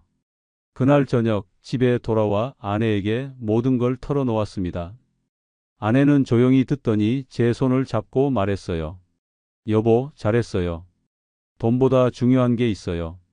경비 일을 그만둔 다음 날 아내와 앉아 차분히 계산해 봤습니다. 한 달 반 급여 명세서를 펼쳐놓고 항목을 꼼꼼히 따졌죠. 월급 총액이 220만 원이네요. 처음엔 괜찮은 액수라 생각했어요. 공제 항목 보세요. 아내가 가리켰습니다. 국민연금, 건강보험, 고용보험, 소득세가 빠지고 나면 실수령은 190만 원 남짓이었어요. 여기서 교통비, 식비, 병원비가 또 빠집니다. 병원비가 얼마나 들었죠? 혈압약, 소화제, 수면제까지 한 달 15만 원 정도. 통원비까지 합치면 20만 원. 실질 잔액 170만 원. 국민연금 85만 원 더하면 255만 원. 수치는 괜찮아 보였지만 건강을 해치며 벌 돈은 아니었어요. 아내가 제 손을 꼭 잡았습니다. 여보, 이 한 달 반 동안 많이 늙어 보였어요. 밤잠도 못 자고 혈압은 120에서 150까지 올랐고 얼굴엔 다크서클이 짙어졌죠. 돈은 다시 벌 수 있지만 건강은 못 바꿔요. 아내의 말이 박혔습니다. 실제로 병원 가는 횟수가 늘었고 수면제까지 처방받았었죠. 그럼 다른 일을 찾아야겠네. 어떤 일 생각하세요? 편의점 야간 알바는 어떨까? 윤 반장이 편의점을 권했거든요. 경비보다 낫다고요. 저녁 6시에서 11시, 주 5일이면 세전 120만 원이래. 국민연금 85만 원 합치면 205만 원. 우리 집엔 충분할 수치였죠. 경비보다 50만 원 적지만 건강하면 그게 낫죠. 아내가 고개를 끄덕였어요. 무엇보다 24시간 대기가 아닌 정해진 시간만 일한다는 점이 컸습니다. 며칠 후 집 근처 편의점에 지원했어요. 사장님은 나이를 보고 망설였지만 38년 직장 경력을 듣고는 긍정적이었습니다. 야간이라 체력이 필요한데 괜찮으시겠어요? 경비에 비하면 훨씬 낫습니다. 주요 업무는 진열 정리, 포스기 사용, 간단한 청소. 포스기는 금세 익혔고 정리 정도는 제 전공이었죠. 어르신 포스기 빨리 배우시네요. 낮 근무자가 감탄했어요. 보통 일주일 걸리는 걸 사흘 만에 마스터했죠. 진열 정리는 부품 분류 같아 금방 손에 익었습니다. 가장 좋았던 건 시간이 정해져 있다는 것. 6시에 출근, 11시에 퇴근. 집에 와 씻고 뉴스 보고 곧장 취침. 여보, 얼굴이 많이 좋아졌어요. 일주일 만에 아내가 말했어요. 스트레스가 훨씬 적어. 혈압은 135로 내려갔고 수면제는 끊었습니다. 한 달 후 첫 월급, 세전 120만 원, 공제 후 110만 원 수령. 국민연금 85만 원과 합쳐 195만 원. 생활에 충분했어요. 게다가 병원비가 크게 줄어 실질 차이는 생각보다 작았습니다. 편의점 한 달을 채우니 확실히 달랐습니다. 고객들은 예의 바르게 인사했고 사장님은 나이를 존중했죠. 어르신 덕분에 야간이 안정됐어요. 사장님의 진심 어린 말, 72세에도 이런 일을 찾을 수 있어 다행이라 느꼈습니다. 어느 저녁 아내와 산책하며 말했어요. 72년 살며 잃을 뻔했던 걸 되찾았어. 돈 100만 원 차이보다 더 큰 것을 얻었습니다. 건강, 존엄, 그리고 평안한 마음. 돈이 전부가 아니구나. 조용히 중얼거리며 잠들었습니다. 편의점에서 일한 지 3개월. 매일 저녁 6시부터 11시까지 규칙적인 생활이 몸과 마음을 회복시켰어요. 어르신, 오늘도 고생하세요. 단골 대학생이 인사했습니다. 공부 열심히 하고 있지? 제가 웃으며 물었죠. 네, 야식 걱정 없이 공부해요. 밤늦게까지 열려 있어 감사해요. 경비 때와 달리 이런 자연스러운 대화가 가능해졌습니다. 편의점 일은 단순하지만 의미가 있었습니다. 진열대 정리, 상품 보충, 고객 응대. 누군가에겐 분명 도움이 되는 일이었죠. 야간 매출이 많이 늘었어요. 사장님이 기뻐했습니다. 어르신 오시고 단골이 확 늘었거든요. 그런가요? 제가 의외라 하자 사장님이 덧붙였어요. 특히 밤에 혼자 오는 여성 고객들이 안심한대요. 친절하고 믿음직스럽다고요. 72세라는 나이가 단점이 아니라 장점이 되는 순간이었어요. 경비 땐 늙어서 일 못한다는 시선을 받았지만 여기선 경험 많고 신뢰할 수 있는 어른이었죠. 낮 시간은 온전히 제 것이 되었습니다. 아침엔 공원 산책, 오후엔 손주들과 시간. 격일 근무로 늘 피곤하던 예전엔 누릴 수 없던 여유였죠. 할아버지, 오늘 뭐 해요? 7살 손주 민준이가 물었어요. 공원 가서 축구하자. 와, 좋아요. 민준이가 뛰어왔죠. 아내도 변화를 느꼈습니다. 여보, 표정이 밝아졌고 잠도 잘 주무세요. 혈압은 125로 정상 범위. 소화도 좋아지고 수면제는 완전히 끊었습니다. 생체 리듬이 정상화됐습니다.